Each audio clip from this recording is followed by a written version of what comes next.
Welcome to Heart Over Gold, the channel where love, kindness, and humanity shine brighter than any fortune. In today's story, Sophia Bennett had once believed her marriage to Daniel Hayes would last forever. They had built a life together, shared dreams, and promised to face the world side by side. But when she found herself pregnant, Daniel's true colors emerged. Coldness replaced affection, and betrayal replaced trust.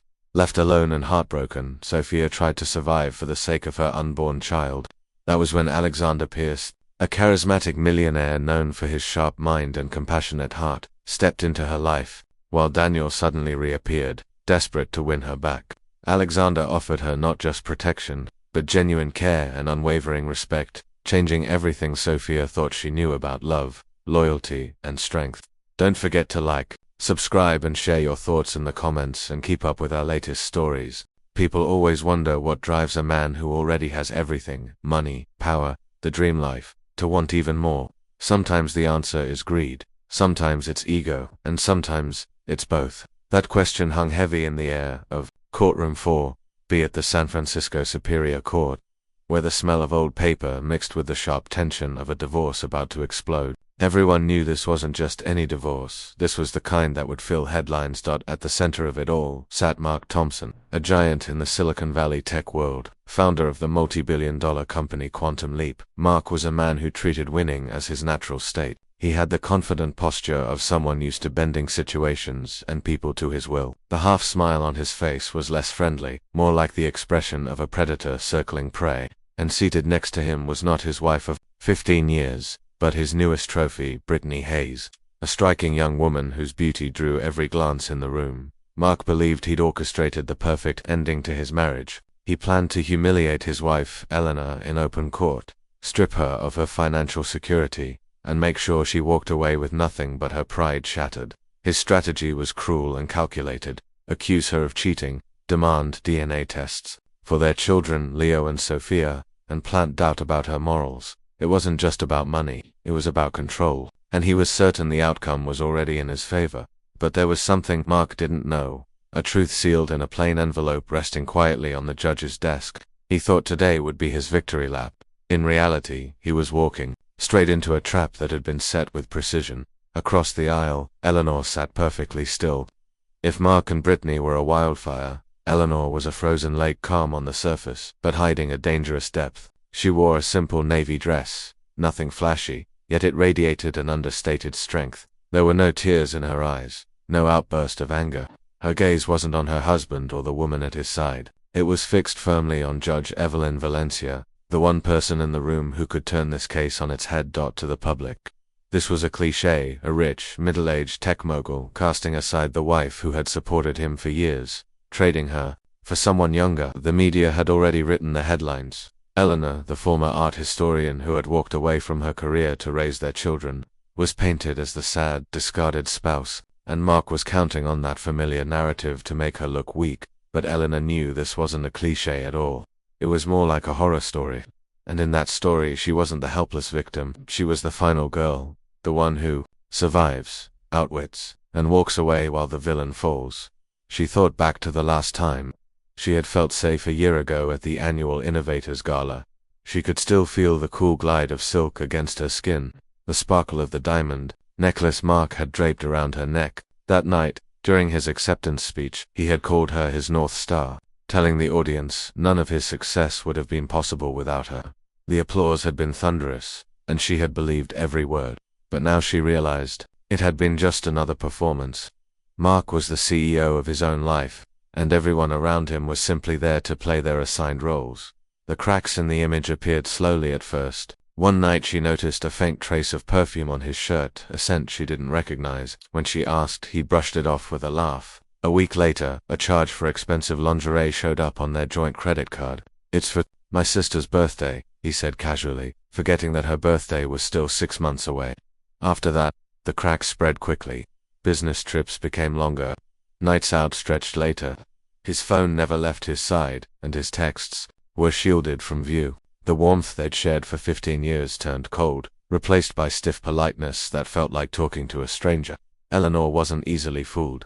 She had a master's degree in art history with a specialty in detecting forgeries, spotting the tiny flaws that gave away a fake. And now she could see the flaws in her husband's life. His routine was wrong, his stories inconsistent, his once loving gestures were missing entirely. The marriage she had believed in was nothing more than a poorly painted imitation. Then, one rainy Tuesday, she stumbled upon the truth that turned pain into icy resolve. An email popped up on the family iPad. Mark's account still logged in.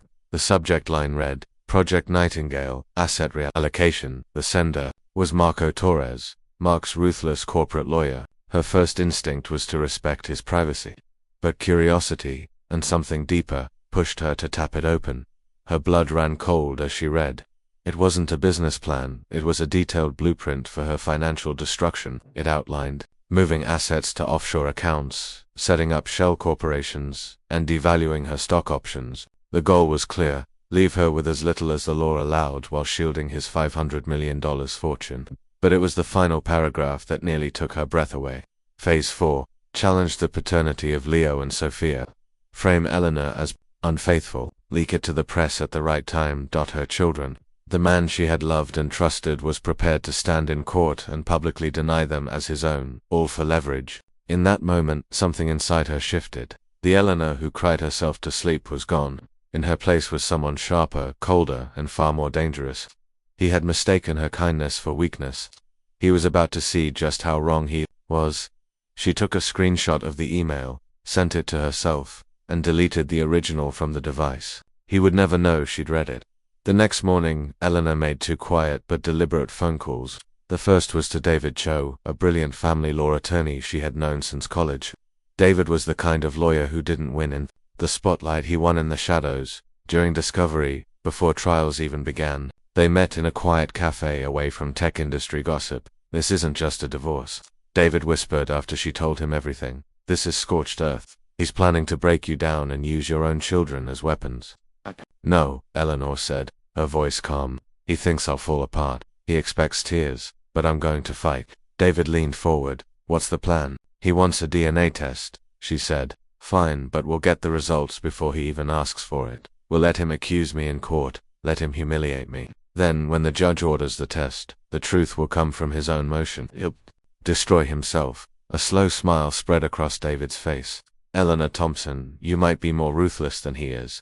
The second call was to Frank Perez, a retired cop turned private investigator. She didn't need proof of the affair. Mark's carelessness had already provided that. What she needed was twofold: evidence for court and one crucial piece of leverage, his DNA. Frank got to work, and Eleanor played her part. At home, she was quiet, polite, even a little sad, never letting him see the fire she kept hidden. Mark took her composure as surrender, not realizing it was the calm before a storm. 2 weeks later, Frank returned with photos, Mark and Brittany together at a hotel, poolside, holding hands at dinner and an evidence bag holding a discarded Starbucks cup. He tossed it in the trash this morning, Frank said. It's all yours. That night, Eleanor took the hardest step. She waited until her children were asleep, then gently snipped a small lock of hair from each of them, sealing the strands in separate bags.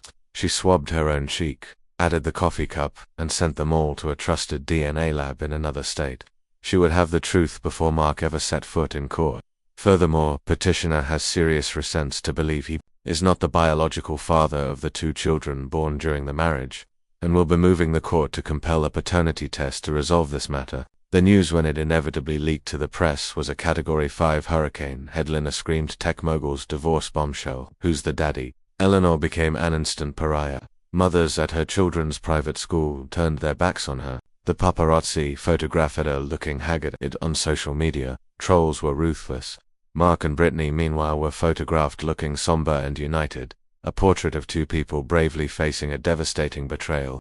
Through it all, Eleanor remained silent. She became a recluse in her own home. The pressure is immense, Eleanor, David told her on the phone. They're painting a narrative, and right now we're letting them. Let them, Eleanor replied, her voice quiet. Let them build the pedestal as high as they want. It will make their fall so much more spectacular.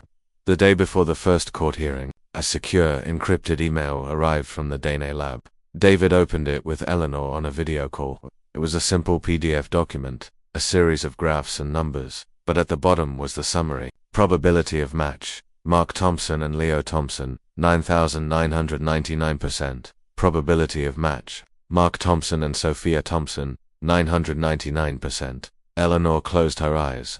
A single hot tear finally escaped and traced a path down her cheek. It wasn't a tear of sadness. It was a tear of vindication.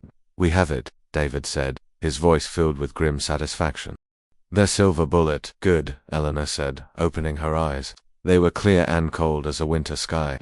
"Now we just let him load the gun and point it at his own head." If Eleanor's master plan for vindication left you speechless, be sure to like this video to show your support. The weeks leading up to the preliminary hearing were a masterclass in psychological warfare, orchestrated by Mark and his lawyer, Marco Torres. Tor, a man with a reptilian smile and a reputation for burning the earth of his legal adversaries, launched a full-scale media assault. Carefully selected sources close to the couple began to leak stories to gossip columns and tech blogs. One story suggested Eleanor had been having a long-running affair with a bohemian art dealer from her past. Another hinted at her erratic behavior and irresponsible spending. They were building a case in the court of public opinion, meticulously crafting an image of Eleanor as an unstable, untrustworthy one, perfectly capable of deceiving her husband. For 15 years, Eleanor weathered the storm from inside the walls of the Atherton mansion.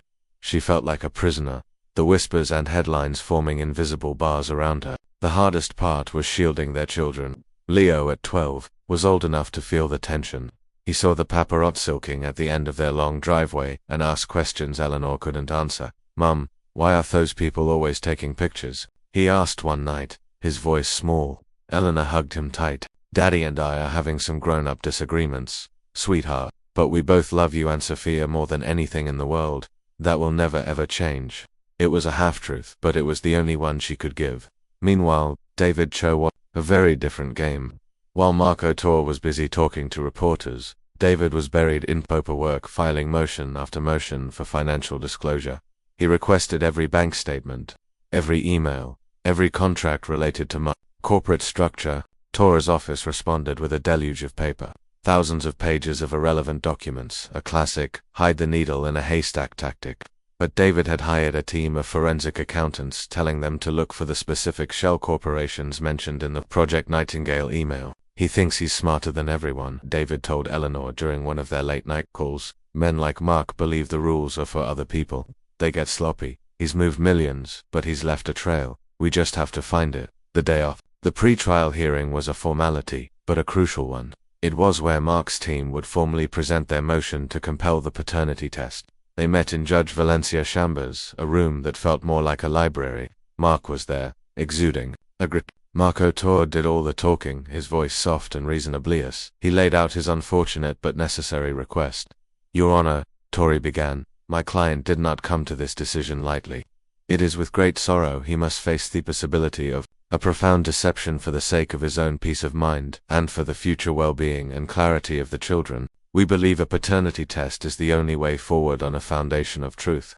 Judge Valencia, a woman in her late 60s with sharp, intelligent eyes that missed nothing, listened without expression. She looked at Cho, David, and Eleanor. "Mr. Cho, your response." David stood up. "Your Honor, McLean finds this accusation to be baseless, insulting, and deep. It is a transparent attempt to damage her reputation and gain an advantage in these proceedings. It is character assassination, plain and simple." Tor smirked. "If the accusation is baseless, then your client should have no objection to a simple test to clear her name. Her resistance only feeds my client's concerns." This was threatening point. David had coached her for this. She paused as if considering her options. "My client does not resist the truth, Mr. Torres. She is disgusted by lie." She turned to the judge. "To put an end to this violent public and to protect her children from further uncertainty, she will consent. Let the court order the test. Let us have the truth once and for all." Mark's eyes gleamed with triumph. He had won. He had forced her hand. She had agreed to precisely the thing that Inez's mind would expose and ruin her. He gave Elelana a look of cold pity. Judge Valencia nodded curtly. "Very well.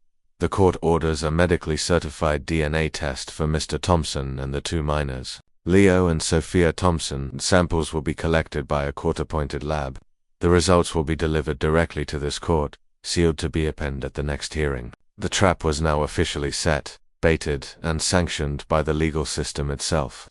In the days that followed, the court-ordered sample collection took place. A nurse from the appointed lab went to Elalan's home to take cheek swabs from the children. Another met Mark at his downtown office. It was all very clinical and sterile. For Mark, it was the final nail in he was so certain of his victory, so wrapped up in his narrative for betrayal, that he didn't even entertain the possibility that he was wrong. His ego wouldn't allow it. Behind scenes, David's team of forensic accountants finally found gold. Following the breadcrumbs of a single bank transfer, they unraveled a web of accounts stretching from the Cayman Islands to Switzerland. They found Nightingale Investments, just as the email had described. They documented over $70 million in marital assets, cash, stock, property deeds that had been systematically and illegally siphoned into these accounts in the 6 months Mark filed for divorce. It was a clear case of criminal fraud. But David, something else, something even more incriminating. While investigating the transfers, he noticed a recurring payment, a monthly transfer from one of the offshore accounts to a private. The beneficiary of the trust, Brittany Hayes. This wasn't just an affair, it was a financial arrangement. Mark wasn't just cheating on his wife, he was paying his mistress with the very marital funds he was hiding from Eleanor. This changes everything, David said, showing Eleanor the bank traces. She's not just the other woman, she's a paid co-conspirator. She knew about the hidden assets, she was profiting from them. She's just as guilty as he is. What would you do if you discovered a betrayal like this? Share your thoughts in the comments. The morning of the hearing arrived, shrouded in a dense coastal fog that seemed to muffle the entire city. Eleanor chose her armor carefully, the same simple navy blue dress. It was her uniform of quiet resolve. As she drove to the courthouse with David, she felt an odd sense of calm. The fear and anxiety that had plagued her for months had burned away, leaving only a cold, hard clarity. They entered courtroom 4B to a scene of barely controlled chaos. The gallery was packed. Reporters scribbled furiously in their notebooks. Mark and Brittany arrived last. They were a vision of power and victory. They took their seats. What's Mark giving a curt nod to his lawyer and completely ignoring Eleanor to him. She was already a ghost, a footnote in his triumphant new life. All rise, the bailiff called out as Judge Evelyn Valencia swept into the room. She sat down, her face an impassive mask, and surveyed the room over her glasses. The ambient noise died instantly. We are here today to continue the divorce proceedings of Thompson v. Thompson, Judge Valencia began, her voice crisp and authoritative. The primary item of business today is to unseal and announce the results of the court-ordered paternity test. Mr. Torre, as this was your motion, I assume you are eager to proceed. We are, Your Honor, Marco Torre said, standing up. Hecate, theatrical look of sympathy toward his client. Mr. Thompson is prepared to face the truth, however painful it may be. Elelana could feel the smug energy of Mark radiating from across the aisle. He leaned forward slightly in his chair like a sprinter on the starting blocks, waiting for the gun that would signal his victory. Judge Valencia picked up a large OBE-sealed manila envelope from her desk. The seal-off, the court-appointed lab, was visible in crimson wax. With a small, sharp letter opener she slid it open. The sound was unnaturally loud in the silent room. She slid out a single sheet of paper and unfolded it. She read it to herself first, her eyes scanning the page. For a fleeting second, her impassive facade seemed to crack. A flash of something, disgust, surprise, crossed her features before being repressed. She looked up, her gaze moving from the paper directly to Mark Thompson. Mr. Thompson, she said, her voice like cracking ice. The court has received the official notarized Donnelly. According to the results, the probability of you, Mark Thompson, buying the biological father of the boy, Leo Thompson, is 99.99%. A collective gasp swept through the gallery. Mark's smile didn't just waver, it shattered. The color drained from his face, leaving behind a pasty slack-jewed mask of disbelief. He looked at the judge as if she had just started speaking a foreign language. Judge Valencia wasn't finished. Furthermore, the probability of you, Mark Thompson, being the biological father of the girl, Sophia Thompson, is 99.99%. She laid the paper flat on her desk. Let the record show that the paternity of children is by your own motion. Mr. Thompson, established beyond all scientific doubt, you are their father. The silence that followed was deafening. Mark spun his head to look at Marco Torre's eyes. Wide with panic and fury, Torre looked just as stunned, his mouth slightly agape. Brittany's hand, which had been on Mark's back, was withdrawn as if she'd touched a hot stove. Her face was a canvas of pure shock. This was the first blow, but Elelana and David knew it was just the prelude. Before Tor could recover and stammer a response, David Cho stood up. "Your Honor," he said, his voice quiet, but resonating in every corner of the room. Judge Valencia turned her piercing gaze on him. "Mr. Cho, given that Mr. Thompson's central claim, a claim he and his lawyer have publicly and viciously presented, has now been proven to be a categorical and malicious falsehood, we have several matters we wish to bring to the court's attention." Tor finally found his voice. "Objection. This is noted, the docket."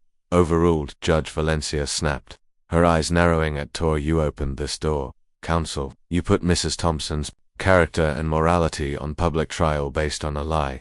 I am inclined to hear what Mr. Cho has to say. Proceed." David nodded. "Thank you, Your Honor. Over the last several months, my client has been the subject of a ruthless smear campaign, on the lie that has just been exposed. But Mr. Thompson's deception runs far deeper than character assassination. He has also engaged in a systematic and illegal campaign to defraud my client of her rightful share of the marital estate." He walked to the clerk and handed over a thick binder. "Your Honor, this is a full forensic accounting report. It details numerous offshore shell corporations with names like Nightingale Investments and documents the illegal transfer of over $70 million in marital assets into these untraceable accounts in the 6 months before M. Thompson filed for divorce. It was a more powerful bombshell than the first." Reporters were writing so fast their pens seemed to smoke. Mark looked as though he had been physically struck. He was no longer a predator. He was prey caught in a spotlight, and he was starting to look for a route of escape. "This is an outrage," Tor bellowed, but his approach lacked conviction. He looked terrified. "It is an outrage, Mr. Tor," Judge Valencia said coolly, flipping through the first few pages of the binder David had given her. "It appears to be a prima facie case of fraud and perjury. Given the financial disclosures, Mr. Thompson has already filed with this court." She looked back at Mark, her eyes filled with undisguised contempt. "Mr. Thompson, you are in a catastrophic amount of legal trouble." But David Cho wasn't finished. He held up a hand for that. "And finally, Your Honor," he said, his voice dropping slightly, drawing everyone in. "This entire painful charade, the false accusations, the public humiliation of my client, the attempt to disown his own children was not a spontaneous act by a misguided man. It was a premeditated conspiracy." He turned his body slightly to include not just Mark but Brittany in his linear off-site. A conspiracy not just between Mr. Thompson and his legal team, but one that actively involved his mistress, Ms. Brittany Hayes. Brittany, who had been shrinking in her seat, now looked up, her eyes wide with terror. "Objection, Your Honor. He is baselessly attacking a civilian in this courtroom," Tor shouted. "Is it baseless, Mr. Cho?" Judge Valencia asked, her voice dangerously quiet. "No, Your Honor," David replied. He pulled out an document. "This is a notarized affidavit from Dr. Marco Vicente."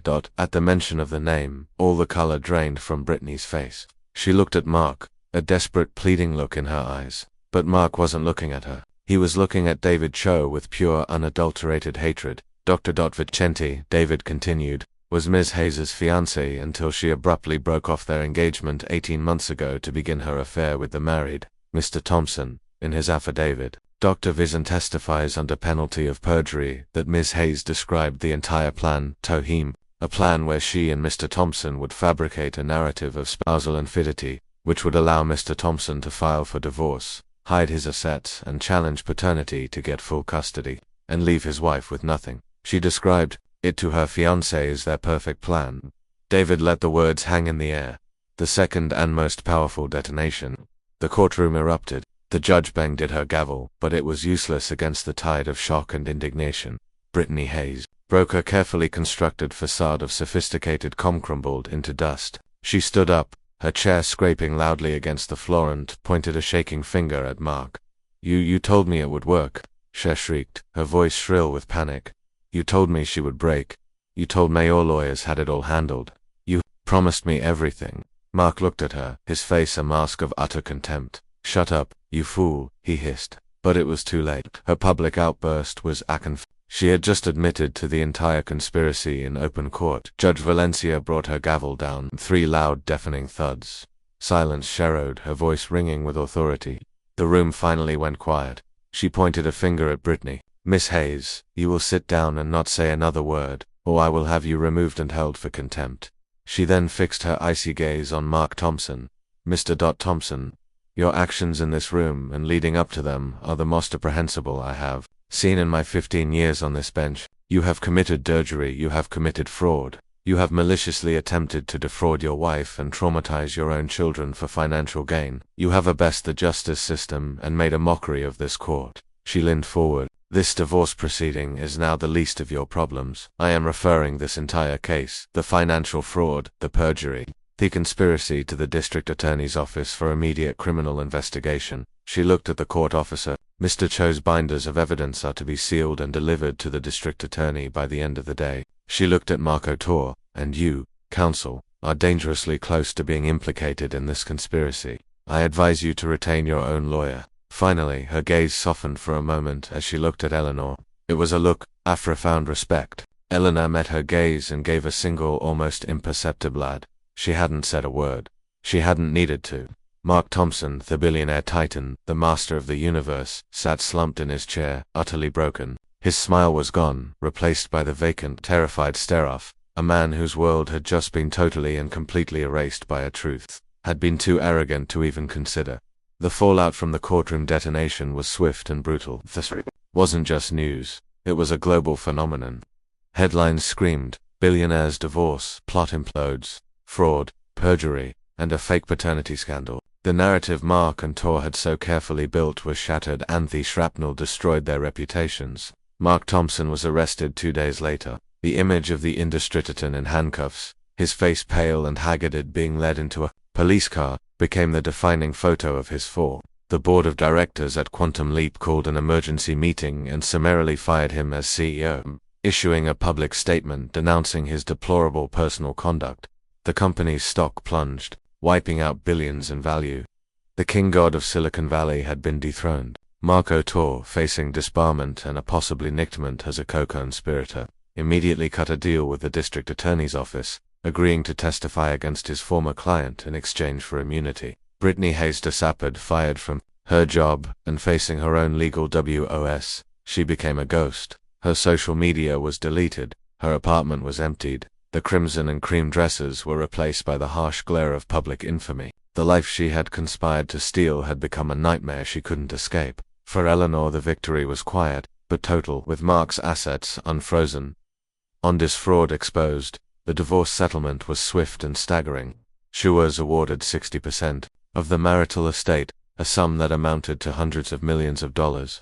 She was granted full legal and physical custody of Leo and Sophia, with Mark's visitation rights supervised and contingent on an extensive psychological evaluation. She also won ownership of the Atherton mansion, but Eleanor didn't want the mansion. It was a gilded cage filled with the ghosts of lies.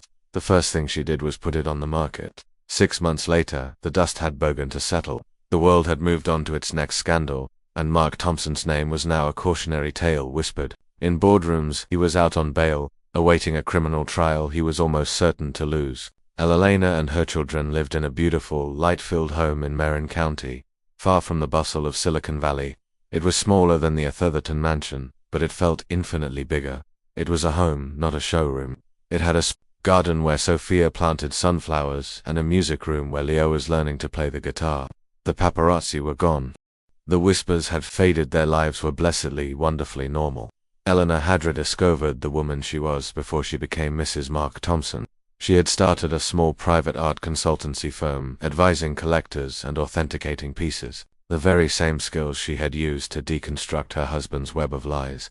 She found joy in work and in using her mind and passion again. One autumn afternoon, she sat on her back porch, a cup of tea warming her hands, watching her children play on the lawn. They were laughing, a sound that was pure and unburdened. Leo looked up and saw her, giving her a wide, easy smile. It was a genuine smile, full of love and security. It was everything Mark's smile had never been. David Cho came to visit, bringing some final paperwork to sign. They sat together on the porch, a comfortable silence between them. "You know," David said, looking out at the yard, "I've handled hundreds of divorce cases. Most of them end with bitterness and scorched earth. I've never seen one end with this." "With what?" Elilana asked. "With peace," he said. "He set out to destroy you, Eleanor. Instead, you found yourself." Eleanor considered. His words, he was right. In the fire of Mark's betrayal, she had been forged into someone stronger, more resilient. and more fiercely protective of her own happiness than she had ever known she could be.